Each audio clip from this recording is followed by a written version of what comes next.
Pour l'arrière du manche, ce qu'on va dessiner déjà, c'est une espèce de courbure au niveau de la tête. Donc ce que je prends à peu près le milieu du stylet.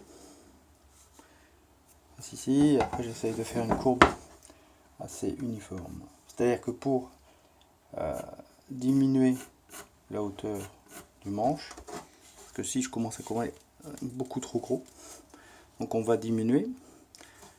Là, ici, grâce au corps, je sais comment va être la découpe finale, je sais où je vais devoir mettre mes vis pour tenir ça, donc je vais arrêter ici en sachant que le reste je le ferai à la lime à la main. Donc il va falloir diminuer sur cette surface grâce à la défonceuse.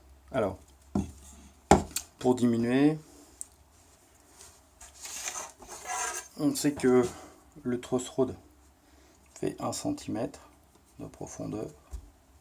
D'accord, donc on ne peut pas couper en dessous. Donc moi je fais généralement 1,7. Voilà. C'est la taille que j'aime bien par rapport à ça. Il restera ça entre le truss rod et le bois, ce qui est vraiment parfait. Alors je fais 1,5 quand c'est une guitare plutôt métal. Celle-là est plutôt destinée à jouer du blues.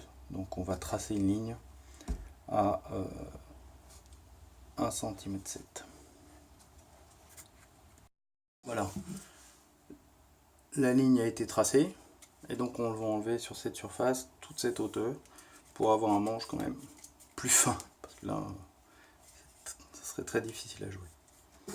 Voilà, bah là on va utiliser une défonceuse. On va mettre le manche comme ça. Et on va défoncer. Donc voilà, j'ai mis 2 scotch bleus pour bien voir avec la défonceuse, qui n'est pas toujours facile, où est-ce que je dois m'arrêter. Un serre-joint permet de bloquer le manche pour pas qu'il bouge. Voilà, la défonceuse va glisser là-dessus. Voici le montage que j'utilise. Donc, bloqué. Il suffit de faire rouler entre les deux. Donc ici on voit qu'on est trop court. Il faudrait que je bloque différemment.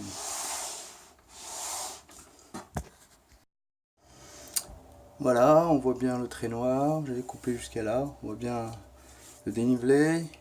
Ici ce que je fais, c'est que je fais 2 étages, ça va me permettre d'avoir une meilleure courbe pour poncer et d'être beaucoup plus joli par rapport à ça.